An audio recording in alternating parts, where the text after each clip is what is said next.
The metal chair was too small for Zethkar's large body. His 4 arms hung awkwardly at his sides, while thick chains held him in place. The alien commander looked around the white room with his dark eyes. Everything here was clean and bright. Nothing like the dark ships he was used to. His blue-green skin showed many scars from old battles. Some were from laser weapons, others from sharp blades. The biggest scar ran across his chest where a human soldier had tried to kill him 2 years ago. That human had failed, but the mark remained as a reminder. Zethkar's breathing was slow and heavy. Each breath made a soft clicking sound through the small holes in his neck. His people did not breathe air the same way humans did. The air in this room felt strange and thick to him. The door opened with a quiet hiss. A human male walked in carrying a small flat device and a white cup that steamed with hot liquid. The human was not very tall, maybe average for his kind. His hair was brown and cut short, like most human soldiers. He wore a blue uniform with small metal pieces on his chest. Zethkar knew this human. His name was Jake Morrison, and he held the rank of lieutenant in the human space fleet. Morrison had been in 3 battles against Zethkar's forces. Each time, the human had somehow survived when others did not. Morrison sat down in the chair across from the alien commander. He placed his device on the metal table between them and took a sip from his cup. The smell that came from it was bitter and strong. Zethkar had learned that humans called this drink coffee and used it to stay awake. "Good morning, Commander," Morrison said in a calm voice.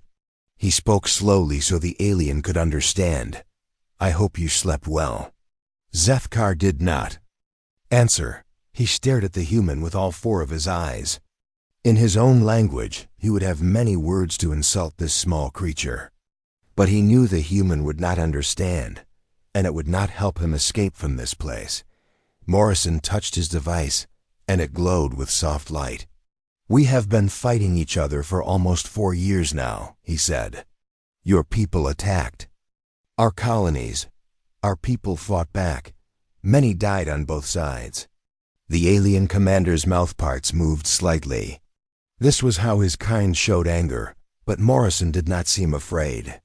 Most humans would run when they saw a hegemony warrior make this expression. This one just sat there drinking his coffee. "Today we are going to talk about some of the battles you were in," Morrison continued. "I want to understand what happened. Not for any report or military plan, just to understand." Zethkar finally spoke. His voice was deep and rough, like rocks grinding together. "Why should I tell you anything, human? You are my enemy." Morrison set down his cup and looked directly at the alien. "Because the war is over, Commander. Your people lost. But more than that, I think you want to talk about what happened. I think some of those battles still bother you." The alien commander's eyes grew wider. How could this human know about the dreams that woke him up at night? How could he know about the memories that played over and over in Zethkar's mind when he tried to rest? "I have fought in many battles," Zethkar said slowly. "I have killed many of your kind. None of them bother me." Morrison nodded, but did not look convinced. "Let me tell you what I know about you, Commander. You have been a soldier for 23 years. You started as a basic fighter and worked your way up to command your own battle group. You have 12 ships under your command, or you did until recently." The human touched his device again, and words appeared on it. "You were born on Kefmer in the southern continent. You have a mate named Selthara and 2 children. Your son is 15 years old, and your daughter is 12. They think you died in battle 6 months ago." Zethkar's chains rattled as his body tensed. "How do you know about my family?" "We know many things," Morrison said quietly. "But that is not important right now. What is important is that you have been having bad dreams. Dreams about battles with humans. Dreams that make you wake up afraid." The alien commander said nothing, but his breathing became faster. The clicking sounds from his neck grew louder. Morrison leaned forward slightly. I want to start with a battle that happened 3 years ago. A place called Kepler 442b. You remember it, don't you? Zethkar's whole body went very still. Of course he remembered that place. It was supposed to be easy. His intelligence officers had told him there were only 200 humans there, mostly families working in the asteroid mines. No military, no weapons, no defenses. It should have been over in minutes. Tell me about the mining colony, Commander, Morrison said. For a long moment, the alien said nothing. He stared at the white wall behind Morrison's head, but his mind was far away. He was remembering the taste of fear in his mouth when everything went wrong. He was remembering the sound of human laughter echoing through space while his ships burned around him. It was supposed to be simple, Zethkar finally said. His voice was quieter now, almost like he was talking to himself. We came out of hyperspace, expecting to find scared civilians hiding in their shelters. Instead, we found something else. Morrison did not interrupt. He just waited for the alien to continue. Your people were not hiding, Zethkar went on. They were waiting for us. But not just waiting. They were ready to fight, and they seemed happy about it. I have never understood why humans act that way. The alien commander looked down at his chained hands. In all my years of war, I have never seen soldiers smile while being shot at. I have never heard warriors sing songs while their friends die beside them. Your people do things that make no sense. Morrison took another sip of his coffee. What happened at the colony, Commander? Zethkar closed all four of his eyes for a moment. When he opened them again, they looked tired and old. We lost badly. 8 of my 12 ships were destroyed or damaged so much they could not fight. The humans did not just defend themselves. They made us look like fools. The room was quiet except for the soft humming of the air system. Morrison waited patiently while the alien gathered his thoughts. The worst part, Zethkar continued, was not losing the battle. The worst part was what I saw at the end. When my remaining ships were pulling back, damaged and beaten, I looked through my scope at the human colony. There was a small human child standing at a window, watching us leave. Morrison said nothing. She was very young, maybe 6 of your years. She should have been terrified. Her home had just been attacked by alien warships. People around her had probably died. But instead of crying or hiding, she was waving at us. Waving goodbye like we were friends leaving after a visit. Zethkar looked directly at Morrison. That image has been in my mind every day since then. A human child waving goodbye to the aliens who had just tried to kill her family. I do not understand your people at all. Morrison set his coffee cup down and looked at Zethkar with interest. Tell me more about that battle, Commander. What exactly happened at the mining colony? The alien warrior shifted in his chains. His dark eyes seemed to look through the walls of the room, seeing something far away in space and time. We came expecting easy prey. The intelligence reports said there were 196 humans at the asteroid mining station. Families mostly, workers, no military training. Zethkar's voice grew bitter. Our intelligence was wrong about everything. 3 years earlier, 12 hegemony destroyers had dropped out of hyperspace near the Kepler 442b system. The ships were sleek and deadly, each one capable of destroying a small moon. Commander Zethkar stood on the bridge of his flagship, looking at the display screens that showed the human colony ahead. The mining operation looked exactly like the reports had described. Small domes connected by tubes sat on the largest asteroid. Tiny ships moved between the rocks, gathering ore with their mechanical arms. Everything appeared normal and defenseless. Begin the attack, Zethkar had ordered. Standard formation. This should take 10 minutes. That was when everything went wrong. The moment his ships moved forward, the asteroids began to move. What Zethkar had thought were just floating rocks suddenly lit up with engine fire. They were not asteroids at all, but human fighting positions. covered with fake rock to look harmless. Bright beams of energy shot out from the hidden positions. But these were not normal weapons. They were mining lasers, tools meant for cutting through rock and metal. The humans had turned their work equipment into weapons of war. Captain Hayes to all positions. A human voice came over the radio. Zefkar. Communication officers had broken into the human frequency to listen. The voice belonged to a female, calm and controlled. Remember, these big ships turn slow. Hit them from different directions. Make them spin around. Zefkar watched in shock as the mining ships suddenly changed course. Instead of running away like scared civilians, they were attacking his destroyers. But they were not attacking like soldiers. They were attacking like workers who knew their job very well. One small human ship flew straight at Zefkar's flagship. It should have been destroyed by defensive fire, but the pilot was doing something strange. The ship was rolling and spinning in ways that made it hard to hit. As it got closer, Zefkar could hear the pilot singing over the radio. "Oh, give me a home where the asteroids roam," the human voice sang cheerfully while dodging plasma blasts. "Where the mining ships play and the ore ships all stay, and never is heard a discouraging word." The small ship slammed into the side of Zefkar's destroyer and exploded. The damage was not serious, but it was embarrassing. A civilian mining ship had managed to ram a military warship while the pilot was singing a song. "This is Big Dan Murphy. To all crews," another human voice came over the radio. This one was deep and rough like an old soldier.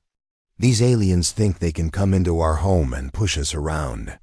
Let's show them how we do things out here." More mining ships began their attacks. But these humans were not just fighting. They were enjoying themselves. Zefkar could hear laughter and jokes over the radio even as explosions bloomed around both fleets. One of his destroyers, the Warfang, was surrounded by 6 human ore haulers. The big slow ships should have been easy targets, but they were working together in ways Zefkar had never seen. While one hauler distracted the destroyer's weapons, another would ram it from behind. When the destroyer turned to face the new threat, a third hauler would attack from the side. "This is Hauler Captain Pete Williams," came a voice over the radio. "Hey Warfang, you want to dance? I got all day." The human ships were not just attacking randomly. They had a plan, and someone was giving them orders. But whoever was in charge was not barking commands like a military officer. Instead, the voice was encouraging and friendly. "Lisa Hayes to Mining Crew 7, the female voice said. "Good work on that destroyer. Now swing around and help Crew 12. They're having trouble with that big one." Captain Lisa Hayes. Zefkar remembered that name from the intelligence reports. She was supposed to be an engineer, someone who designed mining equipment. But she was fighting like a fleet commander with years of experience. "Danny, take your boys and hit that destroyer from underneath," Hayes continued. "Remember, their shields are weaker on the bottom. Sarah, get your haulers ready for another ram attack. And somebody tell little Jamie to stop trying to board that enemy ship. He's only 8 years old." Only 8 years old? Zefkar stared at his communication officer in disbelief. There were children in this battle? The fighting continued for 2 hours. Zefkar watched as his superior force was slowly picked apart by mining ships and converted ore haulers. The humans were using equipment that was never meant for war, but they were using it better than his trained soldiers used their military weapons. "Warfang is down," one of his captains reported. "Engine room destroyed. They're drifting." "Storm Rider is requesting permission to retreat," came another voice. "We've lost main weapons and life support is failing." Zefkar looked at his tactical display.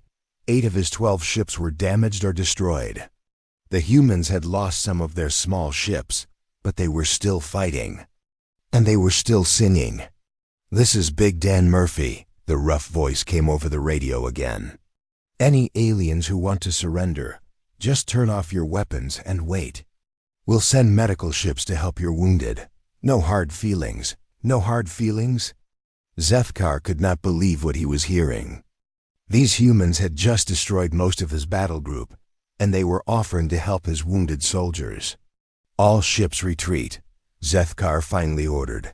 Emergency hyperspace jump, now.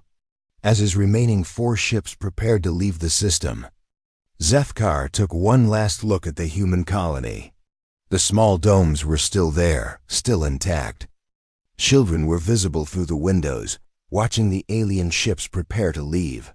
That was when he saw her. A small human girl, maybe 6 years old, standing at a large window.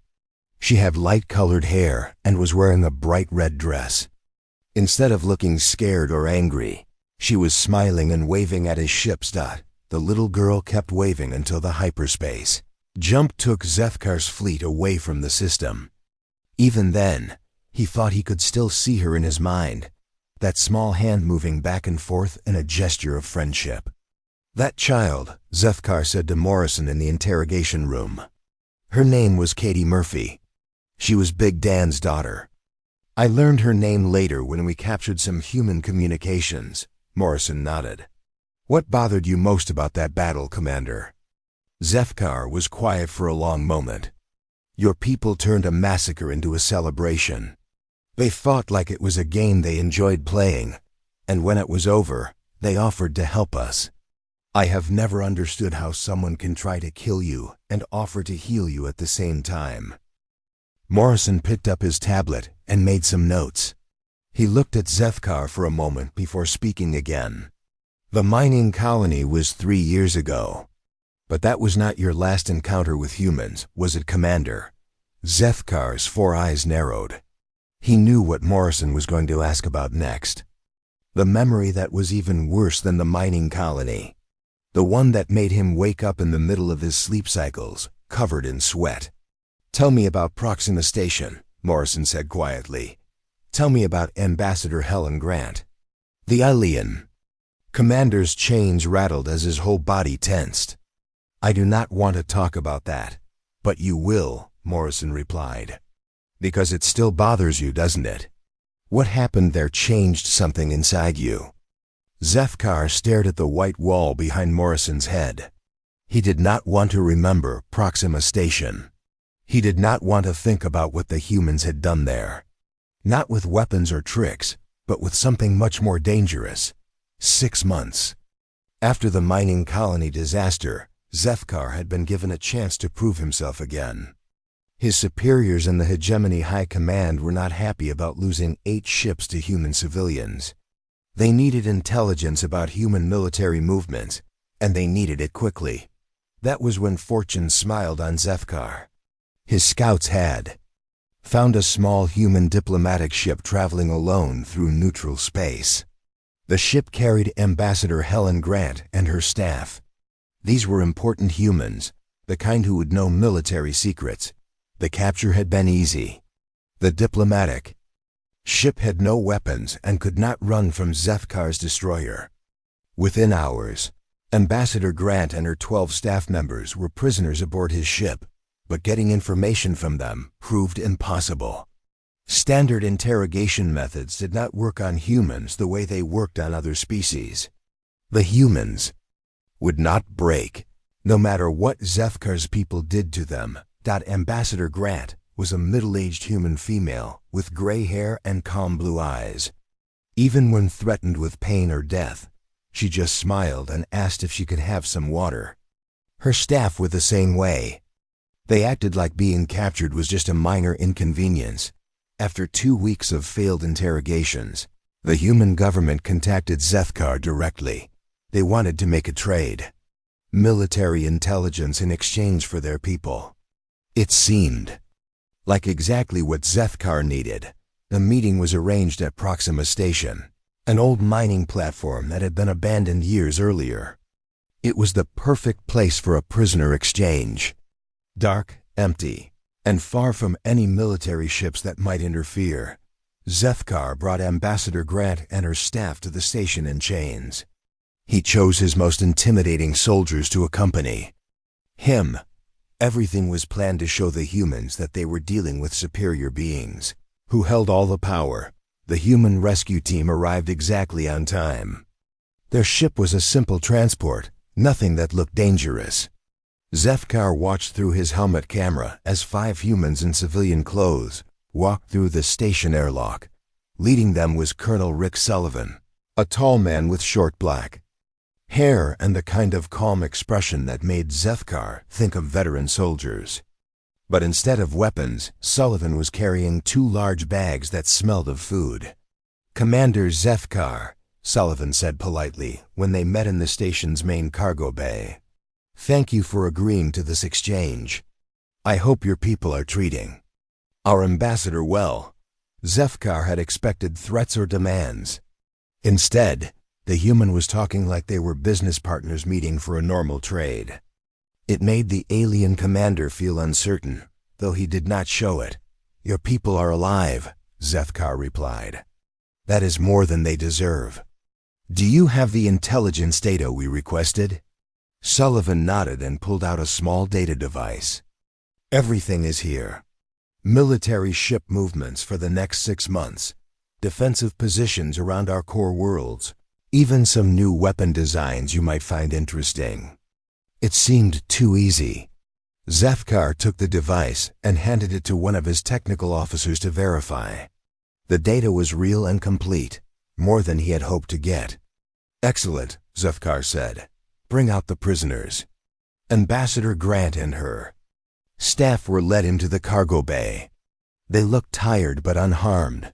Grant smiled when she saw Colonel Sullivan and his team. "Rick, you didn't have to come personally," she said. "I hope you brought some of Martha's cookies." The food on that alien ship was terrible. That was when things started to go wrong for Zefkar, though he did not realize it at first. Sullivan opened one of his bags and pulled out a container of small baked items. "Martha sends her love. She also packed some of that soup you like." The humans began passing food around to each other, sharing the containers like they were having a picnic instead of a military prisoner exchange. Ambassador Grant offered some cookies to her hegemony guards, who looked confused and did not know what to do. "Commander," Sullivan said to Zefkar, "would you and your people like some food? We brought extra. Martha always cooks too much." Zefkar stared at the human colonel. "You want to feed us? Why not?" Sullivan replied with a shrug. "Everyone gets hungry. Food tastes better when it's shared."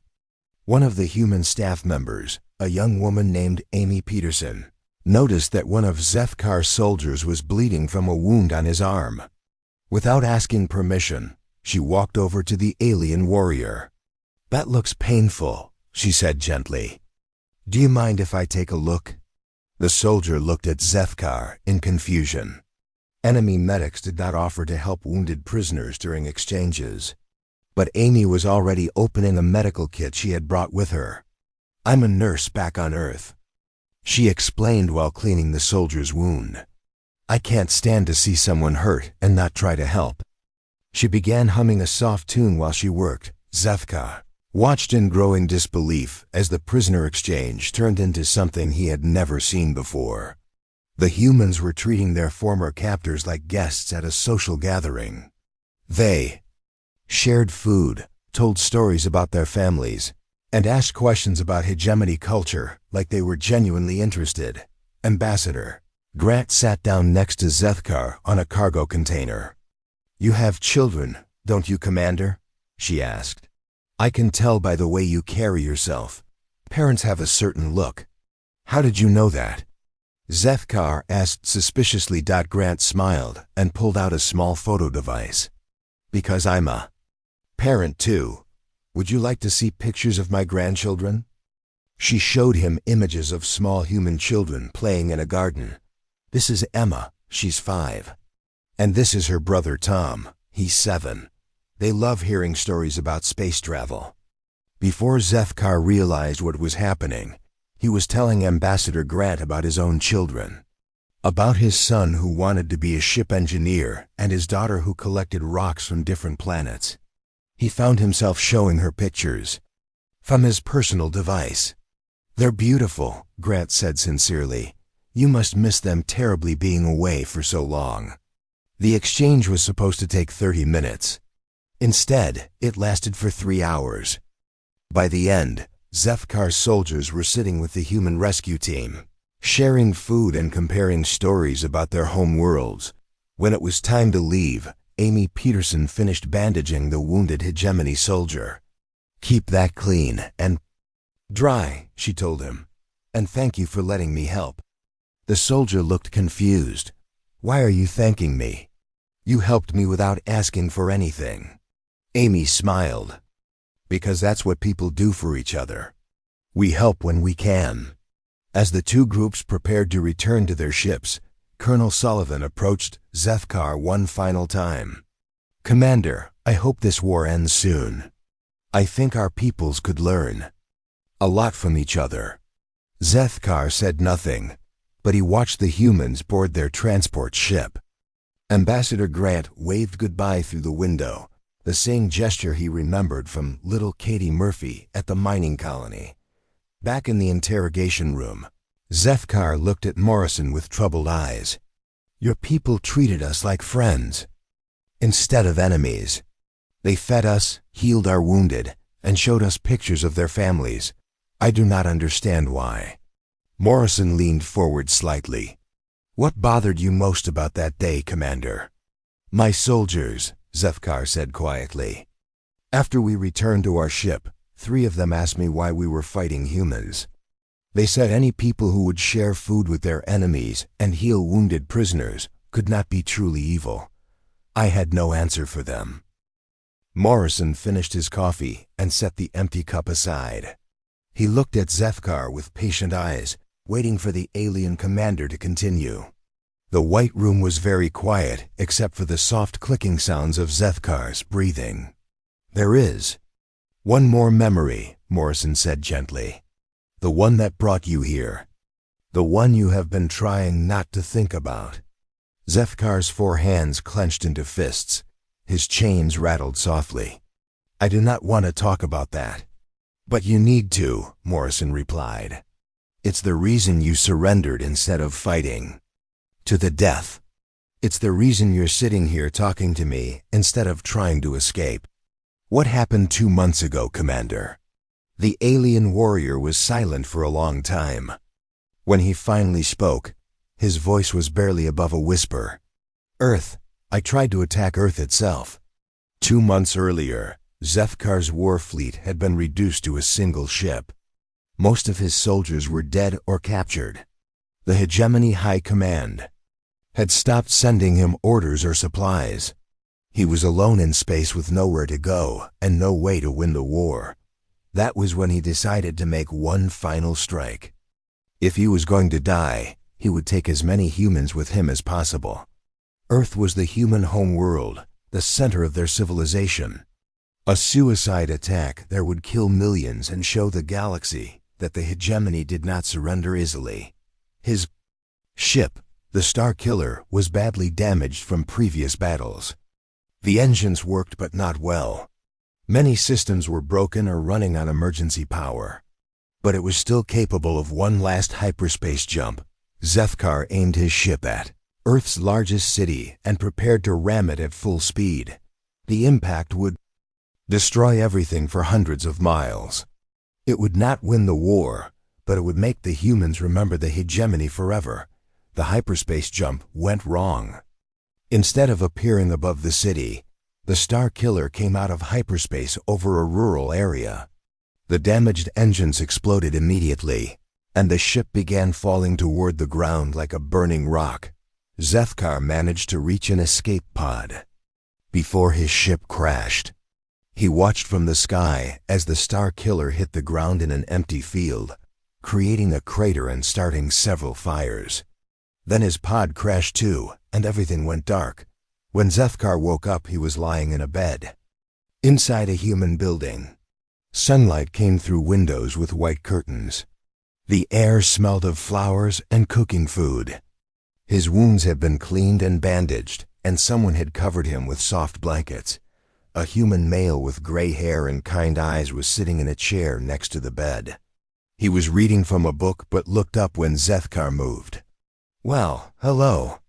"There," the human said with a smile. "You're finally awake. We were starting to worry about you." Zethkar tried to sit up, but pain shot through his body. "Where am I? Who are you?" "My name is Joe Parker," the human replied. "This is my farm. You crashed in my north field 2 days ago. Gave us quite a scare when we found you in that metal pod thing." A human female appeared in the doorway. She was about the same age as Joe, with brown hair tied back and flour on her hands. "Oh good, he's awake," she said cheerfully. "I'm Martha Parker, Joe's wife. How are you feeling?" Zethkar stared at them in confusion. "You are not afraid of me?" Joe laughed. "Should we be? You were pretty banged up when we found you." "Didn't. Seemed very dangerous lying there, unconscious." "But I am Hegemony," Zethkar said. "We are at war. I am your enemy." Martha wiped her hands on her apron and came closer. "Well, you don't look much like an enemy right now. You look like someone who needs help. Are you hungry? I made soup." Before Zethkar could answer, 2 small humans appeared behind Martha. A boy who looked about 10 years old and a girl who might have been 8. They stared at the alien with wide, curious eyes. "Is that really an alien, Mom?" the boy asked. "Billy, don't be rude," Martha said gently. "Yes, this is our guest from another planet. His name is—" She looked at Zethkar questioningly. "Zethkar," the alien commander said quietly. "Zethkar," Martha repeated, trying to pronounce it correctly. "This is our son Billy and our daughter Sophie." Billy stepped closer to the bed, fascination overcoming his fear. "Do you really come from space? What's your planet like? Do you have kids too?" Zethkar looked at the small human boy. Billy had the same curious expression that Zethkar's own son had when asking about new things. "Yes, I have children. A son and a daughter." "Cool," Billy exclaimed. "Do they look like you? Can they breathe our air? How fast do your spaceships go?" "Billy, let the poor man rest," Joe said with a chuckle. "He's been hurt. You can ask questions later." But Zethkar found himself answering. There was something about the boy's innocent curiosity that reminded him of home. Before he knew it, he was telling Billy about Kethmer, about the purple skies and the crystal cities, about his children who were probably worried sick about him. For 3 days, the Parker family took care of Zethkar. Martha brought him food and changed his bandages. Joe sat with him in the evenings, sharing stories about farm life and asking gentle questions about hegemony culture. Sophie brought him books to read and drew pictures of what she imagined his home planet looked like. But it was Billy who affected Zethkar the most. The boy spent hours by his bedside, asking endless questions about space travel and alien worlds. He wanted to know everything about life among the stars. "When I grow up," Billy told him on the 2nd day, "I want to visit other planets. Not to fight or anything like that. Just to meet the people who live there and see what their worlds are like." "Why?" Zethkar asked. Billy shrugged. "Because it sounds interesting. I bet there are lots of cool places out there, and lots of nice people like you." Zethkar felt something twist inside his chest. "I am not nice. I came here to kill humans. I tried to destroy one of your cities." Billy looked confused. "But you didn't hurt anyone, did you? Your ship crashed in Dad's empty field. No one got hurt except you."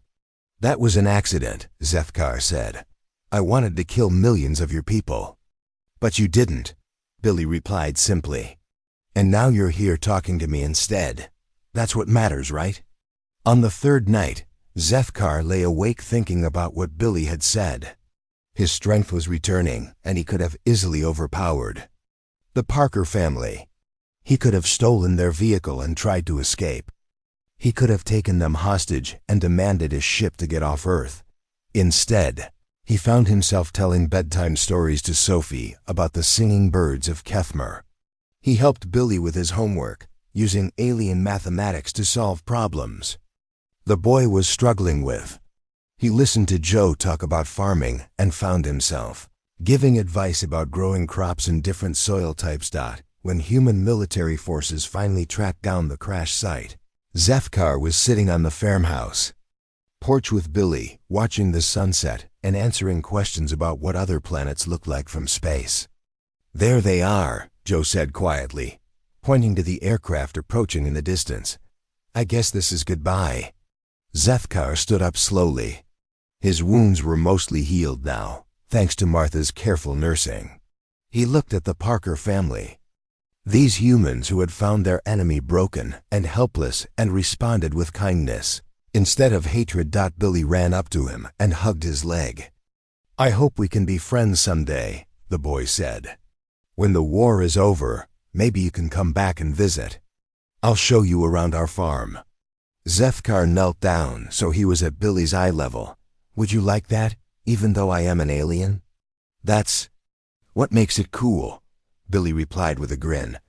Back in the interrogation room, Zefkar looked at Morrison with eyes that held tears. "That boy, that family. They saved my life and asked for nothing in return. They treated me like family, not like an enemy who had tried to murder their people." Morrison nodded. "What did you realize during those 3 days?" "That I had been wrong about everything," Zefkar said. "About humans, about the war, about what it means to be strong. Your people are not weak because they show kindness to enemies. They are strong in ways I never understood." Morrison stood up and walked to the window. Outside, human children were playing in a garden, their laughter echoing through the corridors of the ship. "The war is over, Commander. Has been for 3 weeks. Your high command surrendered after our cultural ambassadors visited your home world." Zefkar looked up sharply. "Surrendered? The hegemony does not surrender." "They didn't surrender to our weapons," Morrison explained. 3 of our people spent a week in your capital city. They shared music, food, art, stories about Earth. Your own leaders realized they didn't want to fight anymore once they understood what they were really fighting against." Morrison turned back to face the alien commander. "Your family thinks you're dead. Would you like to send them a message? Let them know you're alive?"